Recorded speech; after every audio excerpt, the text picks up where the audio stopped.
Okay, for the run of show, we have a couple of officials here. Jim O'Brien, who is the Assistant Secretary for the Bureau of European and Eurasian Affairs, and Jamie Rubin, the Director of the Global Engagement Center, who will take questions about the announcement the Secretary just made. And then at the end of that, if you have any other remaining questions, which I'm sure you won't, about the rest of the world, I'm happy to come back up and take some of those. So, Jim, Jamie. Thank you, Matt. Ask us a question. Yeah, go ahead. Liam? Yeah, sure. Hi. Thanks for doing this. Just to be clear, I mean, what exactly is new from 10 days ago, or not even 10 days ago, when DOJ announced and yourselves announced all these series of sanctions against RT, against the group company, the Russia Signodia. What exactly is different today, and the reason why the Secretary would come out and speak about this? This is about the rest of the world. So last week was very focused on activities in the U.S. Here we're talking about covert activities, attempting to subvert democracy and manipulate information environments in the rest of the world. And Jamie may have some examples of this, but I just want to call attention to one of the sentences the Secretary said. He's instructed diplomats globally to share information we have about what Russia is doing and to engage with our partners in trying to remove this threat to democracy and accurate information around the globe. So part of what we will be doing, picking up from this, is to engage globally and systematically with our partners over time to keep going at the structure Russia's built to influence operations around the world. And so you'll see more of this over time as we work, and we'll be working with our partners. This whole initiative began with the Secretary speaking with a number of our partners. The EU, as you know, has banned RT from functioning in Europe. He spoke with the Canadian Foreign Minister and with Minister Lamy in Great Britain when he was there earlier this week, and they've indicated a strong interest in being partners on this, and we will work with more and more countries over time to address this. So that's the main difference, domestic, now global. Let me just add a couple of points to what Jim said. First of all, you'll get a fact sheet. You'll see a lot of detail. You'll see incredible detail about the way in which RT has become a clearinghouse for a set of covert operations, covert influence activities, intelligence operations de facto in country after country after country. There's an example in Argentina where they're trying to affect government policy. There's a threat in the South Caucasus where they will use these tools to affect governments there. There are examples in France, there are examples in Germany. Now, you may not find it dramatic, but in order for us to launch a diplomatic campaign around the world, first, you saw what I think most of us would agree was pretty dramatic here in the United States. The rest of the world saw that, and now we're saying to them, this is what can happen to you. Unless you toe the Russian line, they're going to use all of these tools under the mask of a thing called Russia Сегодня. And the sanctions that were imposed that you'll see in the fact sheet are the strongest possible sanctions this government puts on. They're full, as Jim would know better, blocking financial sanctions. So we're exposing what they do in country after country around the world. We're using a strong sanction tool, but remember, sanctions are a tool, they're not a goal. What's the goal? The goal is for the rest of the world, and remember, you've asked questions for Matt for months and months about, the global South and why there's not more support for Ukraine in this part of the Middle East or that part of Latin America or this part of Africa.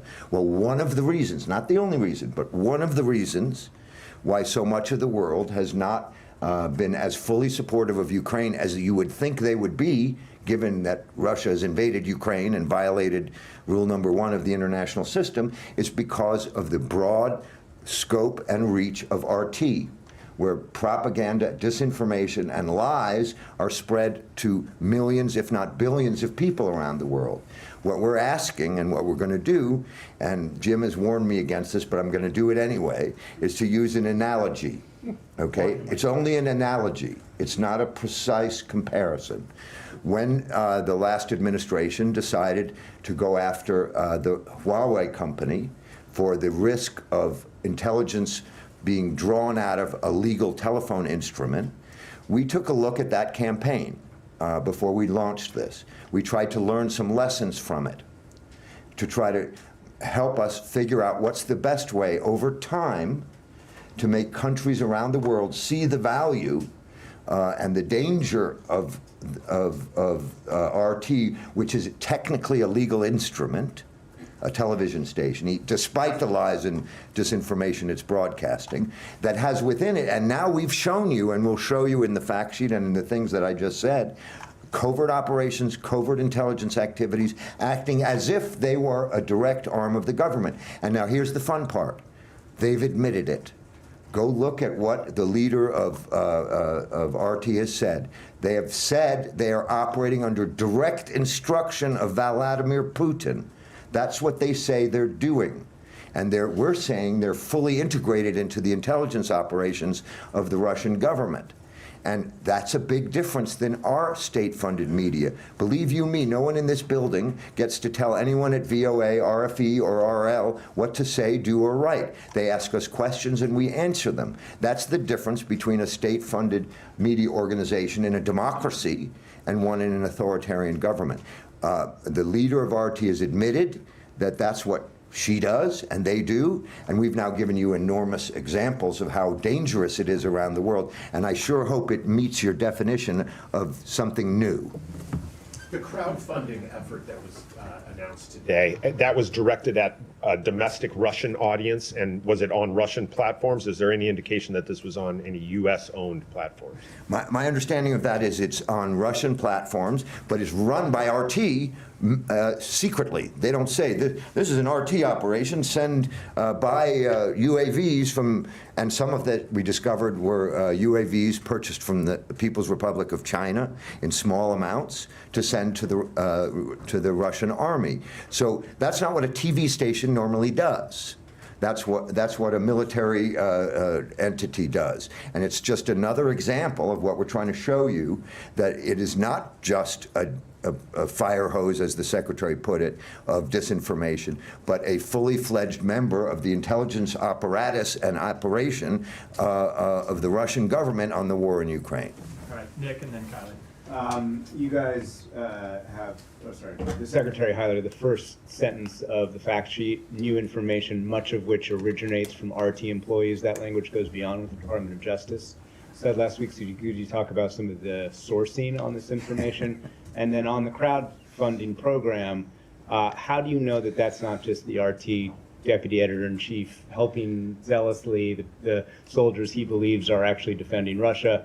How do you know it goes beyond that? And the PRC stuff, is that just dual use, or are you alleging that those are PRC weapons that actually went to Russian soldiers via RT? Thanks. I'll try. That's a tough question, and you know it's a tough question. Normally, unless you work over in Langley or in other intelligence facilities of this government, we don't normally tell you how we know something. Suffice it to say, as Secretary Blinken pointed to, one of the hallmarks of this administration, as you may have seen in Time magazine, is the ability of our National Security Advisor, our Director of the CIA, and the Director of National Intelligence to downgrade information related to the war in Ukraine, and how remarkable that was, and how remarkable it's been, and how remarkable it will continue to be. Suffice it to say that at the GEC, I work with all members of this government. I have a military team, I have an intelligence team, I have State Department officials, and I have teams from other part of the government. This is government information. You can draw your own conclusions as to how much more specific, but I think what the Secretary was pointing to is that some of these things have been admitted themselves by the leaders of RT, and that doesn't mean that just because someone admitted something, it's not new information. because it's new when it's put in its proper context. And that's the word that we officials love, that you guys generally don't love, because it allows us to go on too long. But more seriously, RT's leadership in its most recent interview has acknowledged that their job is to do what the Kremlin tells them to do.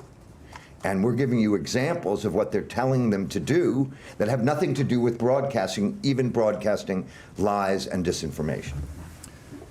On the China, On the weapons, yeah. So the significant thing, so I'd just say in short, no, we're not going to tell you more than the secretary said on who said what. On the weapons, China is a major supplier. Much of the crowdsourcing, the thing that's significant is it was done covertly. So it wasn't just some, employees putting on a telethon. And it was done covertly so they could purchase, in some cases, yes, individual arms. So in this case, we have no indication that China knew that this was being directed by the Russian government or that the end users were Russian soldiers. So that line we have across. and it was Chinese weapons, or it sounds like it was like Chinese drones and R&D. It's like more dual use. There were some individual soldiers' arms involved in the crowd forcing. Some of this equipment has been sourced from the PRC. That doesn't mean the PRC government knows, to include reconnaissance drones made by PRC-based entities and R&D support in the production of said drones in coordination with the Russian Ministry of Defense. Just one quick question on that, and then I have another question on the cyber unit.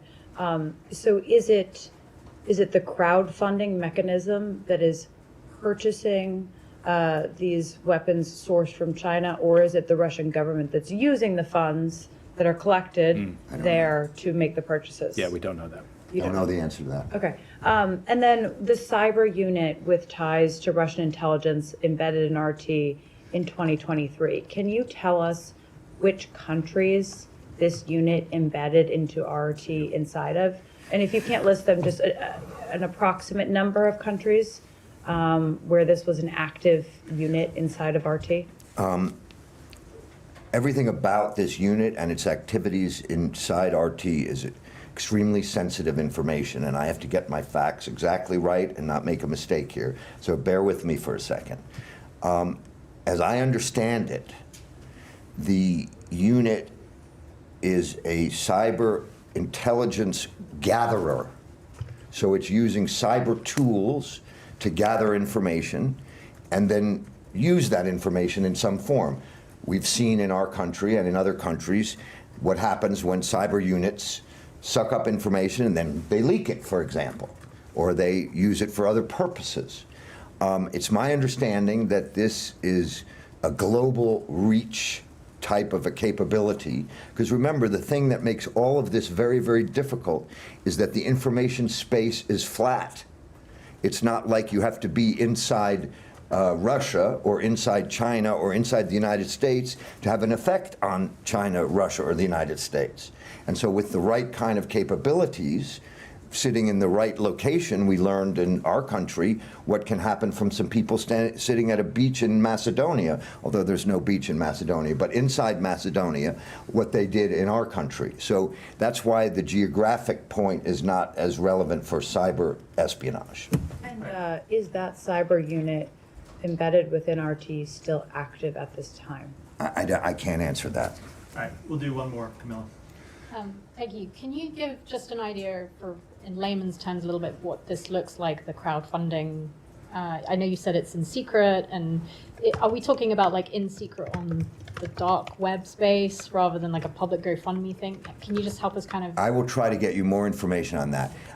It's always funny when you're preparing this stuff what the thing is that you all decide to focus on, and I never get it right, no matter how many years I've been doing this business.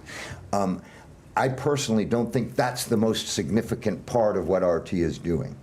Okay, it's just an example of how RT is operating as an arm of the government without using its name. It's an example of something that's done by the cyber unit, for example.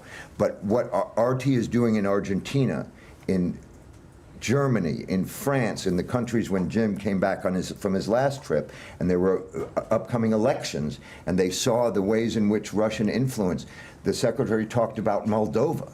I think that's probably the most important thing, where we're seeing clear evidence that the RT is going to be used to try to manipulate an election, and if they don't win the election, manipulate a crowd to try to generate violence for the possibility of overthrowing. I think that's probably a lot more important than a few scopes for the soldiers in Ukraine. We were trying to give you an example, and obviously that's the one that you like the most. Can I ask one that's a bit more topical just for this week? Sure. What happened this week with the debate with the former president saying something? Oh, well, you know I can't It's talk very- about but- that. but Can I just, because this is for the GEC as well. Have you seen any evidence? You said the team that you're working with across the interagency, any evidence of cats and dogs, stories about pets being eaten? You'd have Was to that just. amplified at all by a foreign? I haven't entity? seen that. I haven't asked my guys to do that. We've been pretty busy on trying to get this thing done. You'd be surprised how much work goes into these efforts. And let me just say, because I think we should get the hook, because we're too focused on crowdfunding and cats,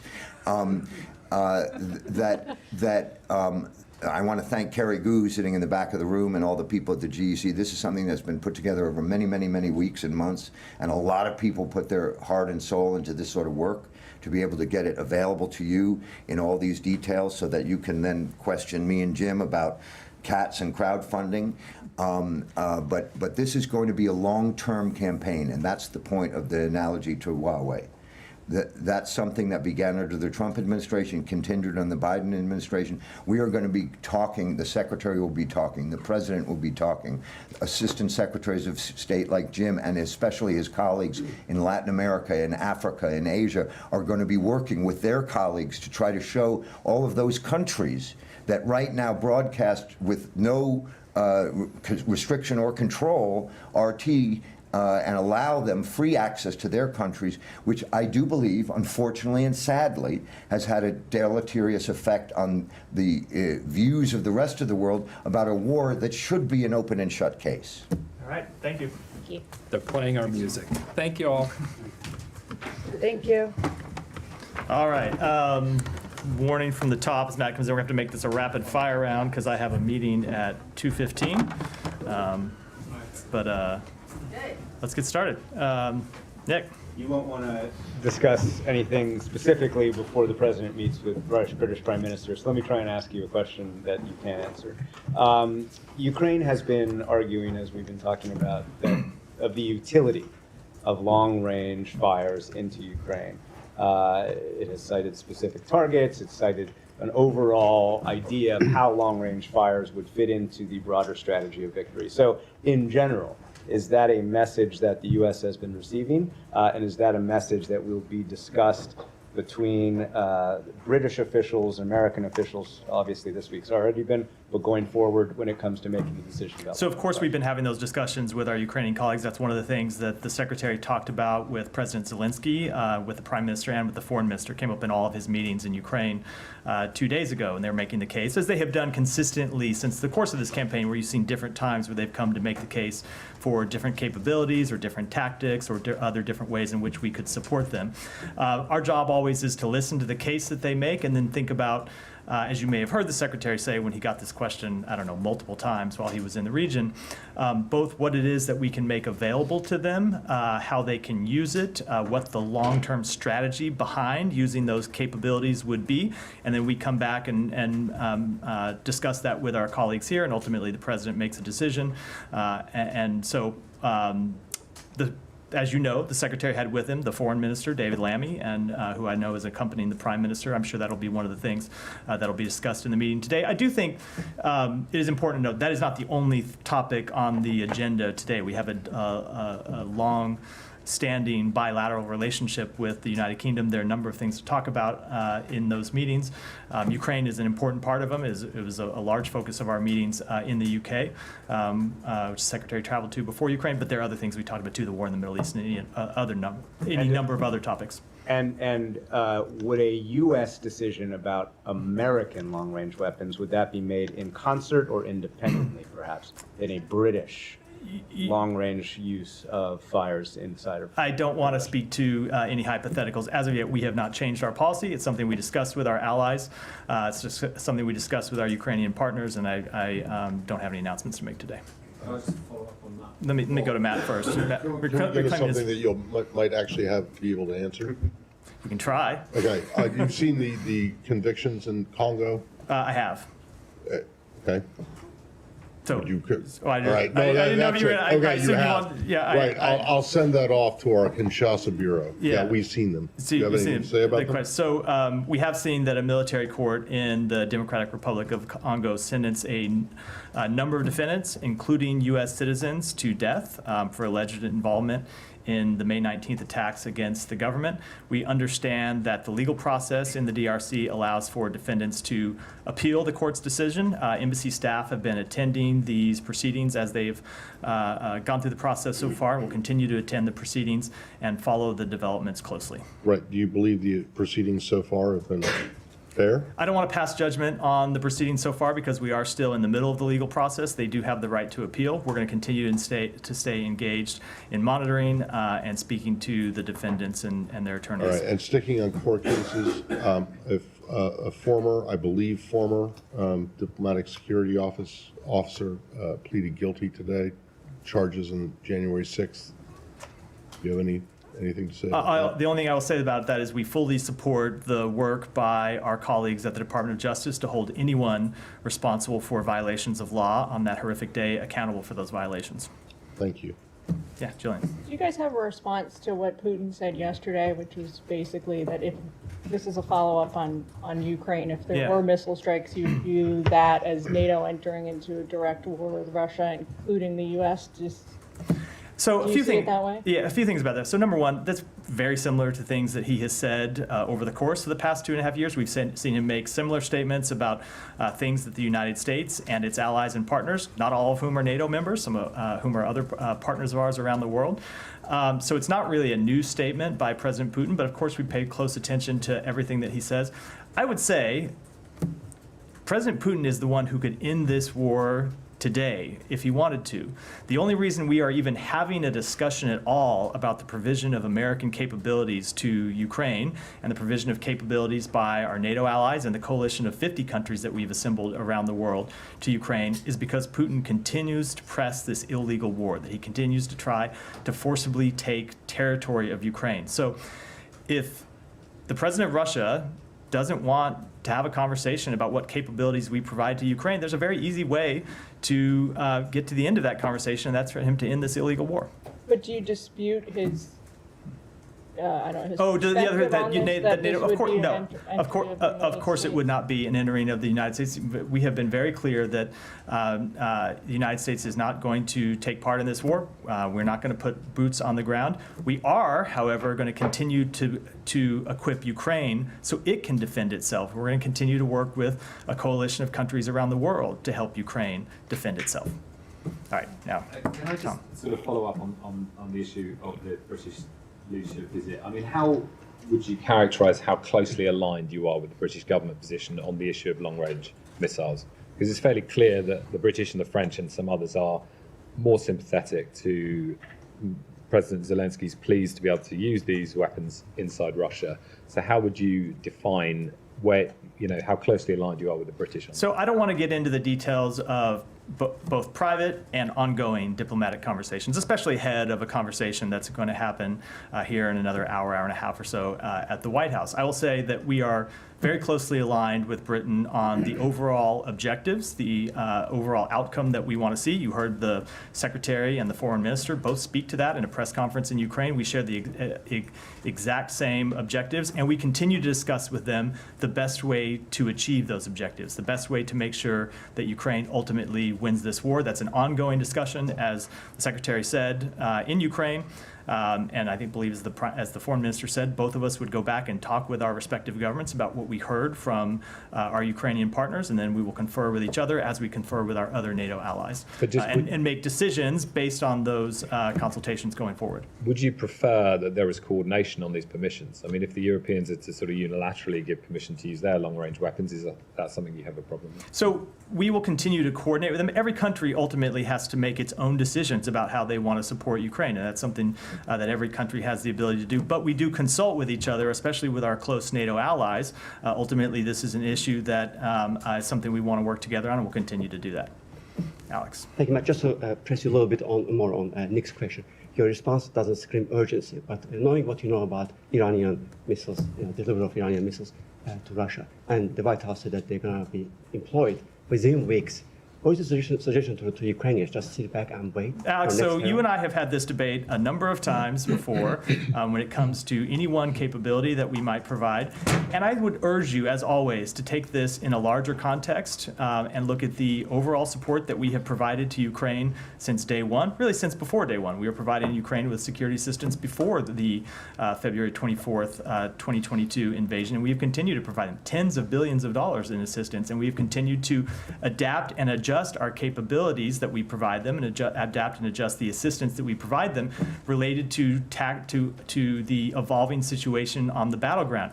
However, we're going to be deliberate about that. We're going to want to think about how every step that we take fits into a long-term strategy. And Alex, ultimately, I would ask that you judge us by our results, by our actions, and by the overall assistance that we provided. I think our track record in that regard speaks for itself. One more, and then, because I have limited time, one more, and then I'm going to move on. Thanks so much. Just to clarify, what gives you confidence that the air defense system you have provided so far will actually protect them against Iranian drones, which will, hit, within weeks? I'm just saying, based on what the White House told us. So you mean Iranian ballistic missiles or Iranian drones? Both. Iranian ballistic missiles. So we continue to work with them to strengthen their air defense systems. We have provided them air defense systems. A number of other countries have provided them air defense systems. And we're going to continue to work to bolster them, as well as continue to bolster their capability to take on Russian capabilities to launch those attacks in the first place. Kylie, go ahead. Just to follow up on the questions here. How much is Russia's procurement of Iran's short-range military capabilities, which frees up their long-range capabilities, impacting your guys' decision-making here? So it is absolutely something that we take under consideration, both for the strategic purpose that you point out, that it does allow Russia to use some of its more long-range capabilities to strike further. They don't have to use them at the front lines because they can use these short-range Iranian ballistic missiles. They can use them to conduct long-term strikes targeting Kyiv, targeting potentially Lviv. You've seen them targeting civilian infrastructure, not military infrastructure, with those long-range strikes. So certainly it is something that we take into consideration. We also take into consideration the fact that it is very much an escalation by Russia. It's very much an escalation by Iran for them to begin to provide these capabilities to Russia. So it is absolutely something that we consider in making our calculations. And the White House said today that we shouldn't expect any major announcements after the meeting with Biden and Prime Minister Starmer today. Can you give us some sense of when there might be a final decision on this? It's been, discussed for months now. It seems to have come to a boil this week. Are we looking at next week for a possible announcement on this? I do not want to either preview or put a timetable on any type of announcements, other than to say this is something that we have gone through from time to time when there will be a focus on any one particular weapon system or any one particular capability. And as always, I would just urge you to look at the way that we have consistently handled this, which is to be deliberate, to be smart, and to be strategic about what we provide and when we provide it to our Ukrainian partners. Okay, Jani, then a couple more we have to wrap. Thank you, Matt. Quick questions. Russia is warning of the use of nuclear weapons, and North Korean Kim Jong-un is also ordering the mass production of nuclear weapons. North Korea is trying to interfere in the U.S. presidential election. How do you predict North Korea and Russia's intervention in the U.S. presidential election? So we have been made very clear that we oppose any country taking steps to interfere in our democratic process here, and that we will take steps to hold accountable any country that does so. And you've seen us take actions in the past. On North Korea? Yeah. A little bit more relevant. Do you have anything to say about the uranium? No, we obviously saw the video. It doesn't change our our overall policy. It's a new video. I don't know that it represents any new, any new capability by the North Korean regime. We are going to continue to make clear that we will defend our South Korean and Japanese allies, and we'll continue to work for the full denuclearization of the Korean Peninsula. Do you think North Korea's seventh nuclear test is imminent or just? I do not want to make any predictions on that. Geeta, go ahead. Thank you. On the eve of the anniversary of Mahsa Amini's death in Iran and the start of the Women Life Freedom movement, the UN fact-finding mission has issued its latest report on the situation of human rights in Iran. In short, it says that suppression of women's and girls' rights has intensified, and it is crushing women's activism. The mission suggests, and I quote, states must continue to place the situation of women and girls in the Islamic Republic of Iran high on the international agenda. I was wondering what the Biden administration is doing in this regard. Sure. So, as you have heard us say before, Mahsa Amini's story did not end with her death. She inspired a historic movement that has impacted Iran and influenced people across the globe who are advocating for gender equality, respect for human rights, and particularly the respect for human rights inside Iran. So that report is absolutely right. We have continue to see a crackdown on women and women's rights in Iran. And I would just say the new president of Iran has, at various times, signaled that he wants to change his approach and wants to reach out to the West and have a different relationship with the West. There are obviously a number of actions he could take in that regard when it comes to Iran's destabilizing activities outside of its own borders. But one of the actions he could take would be to stop the crackdown on women and women's rights inside Iran's borders. All right. Let me take one more, and then I really do have to go because I have a meeting with the boss. One question on the killing of Turkish-American activist Ayşe Ezgi Egi. Recent reports dispute Israeli account that she was shot accidentally. Given the what happened with the Shirin Abu Akleh's case, is the U.S. reconsidering its stance on the Israeli narrative on this, and is it still the U.S. position that you are waiting for the results of the Israeli investigation instead of launching a U.S.-led independent investigation as demanded by Ayşe Nur's family? Yeah. Let me say this. We have been briefed on the results of the preliminary investigation by the government of Israel, and they have told us they are conducting a full criminal investigation. We are going to wait to pass any judgments about what steps ought to occur next until we have, in terms of from an investigative standpoint, until we've received the results of that investigation. We think they ought to be, that investigation needs to be thorough, it needs to be prompt, and it needs to be transparent, and then we'll make any determinations at the conclusion of that investigation. But that said, as the Secretary said earlier this week, even knowing what we know now, we know enough to know that the Israeli security forces need to make changes in the way that they are operating in the West Bank, because you have now seen not just one, but 2 American citizens killed as a result of what the Israeli forces, the Israeli forces admit themselves were fire from, in this case, the IDF. So it's very clear that they do need to make changes in their rules of engagement. We're going to continue to press them on that, and that I think is a different question than the one about the investigation. But my point being, we know enough now to know that there are changes that need to be made. And just a quick follow-up: what changes do you expect from Israel, and what consequences? Will there be any consequences for Israel for killing a U.S. citizen? So we want to see changes to the rules of engagement. First of all, with respect to consequences, you do need to wait to see the results of the investigation to know whether there need to be any specific criminal consequences for the individuals involved. It's important that that investigation play out.